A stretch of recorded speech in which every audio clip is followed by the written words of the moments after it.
Okay, today we're looking at the JawBone. It is a Bluetooth headset. I got one right here. And we are going to compare it to other Bluetooths and show you a little bit of the software. Okay, so let's start unboxing it. As you can see, it comes very fancy. It's like looks like a very chic, very expensive Bluetooth headset. The last one that I had came a little bit similar, smaller case, of course. So you got to peel these things to take it out. So we're gonna take it out. It's a nice way to organize it. Okay, so there we go. So we got here, these are the sizes. So if you have a bigger ear, you can change the bigger ears, smaller ears, medium ears. It all depends on what your taste is, and the loop around, of course. For people who feel that they fall off. I hate the loop around, but it's good to have. We got the USB charging. So this little cable plugs in either to your computer to do the data transfers, to do software upgrades and all that, to install the apps. And we got the user manual, very small. This is the USB charging base. Just going to show you really quick. So it pulls out like that. Put it back in.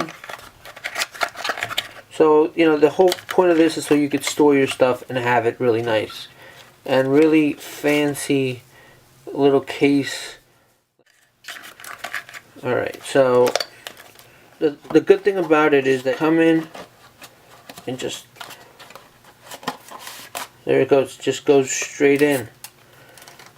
Like that. So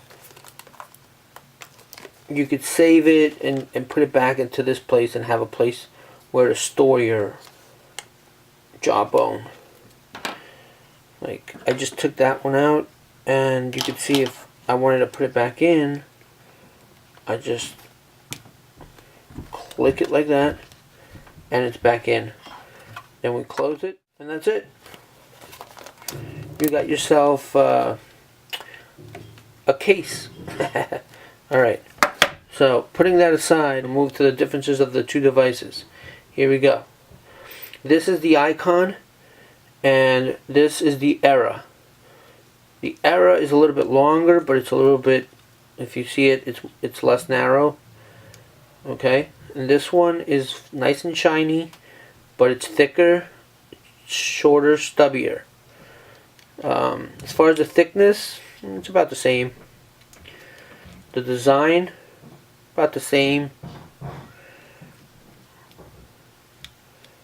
So there really isn't that much difference in the design. There's the buttons in the back and the USB to charge it and to do the data transfers. This is the button for the on-off switch. Before we move on to the software, I want to talk about the differences.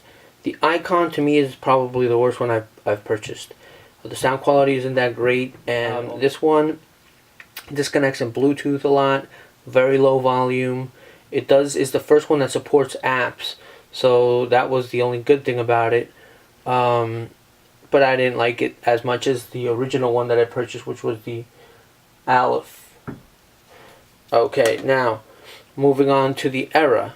The Era doesn't have the same sound quality as the Aliph either, but the Aliph had better noise cancellation. Also, the sound quality was slightly better, but this isn't as bad. This is almost as good, and you do get the apps, and it's a more extensive apps. So you could do like a lot more things than in the Icon. In what you're talking about, the apps feature, it supports way more apps in the App Center, and there's also a one for your phone, an app for your phone. So in that way, this one beats the others. So all around, it's probably the best one, especially with all the fancy accessories and everything that it comes with. It's probably worth the money because they're around $68 around right now in Amazon. So pick one up and let's go to the software. One last thing I wanted to mention is the Icon does not support music, but this one does, so you could also listen to your music via Bluetooth if you just want to hear it on one side. Watch part 2, subscribe to see when it comes out, and I'm going to be explaining all the differences on the apps that each one of these supports and the things that you could do with them, especially on the iPhone.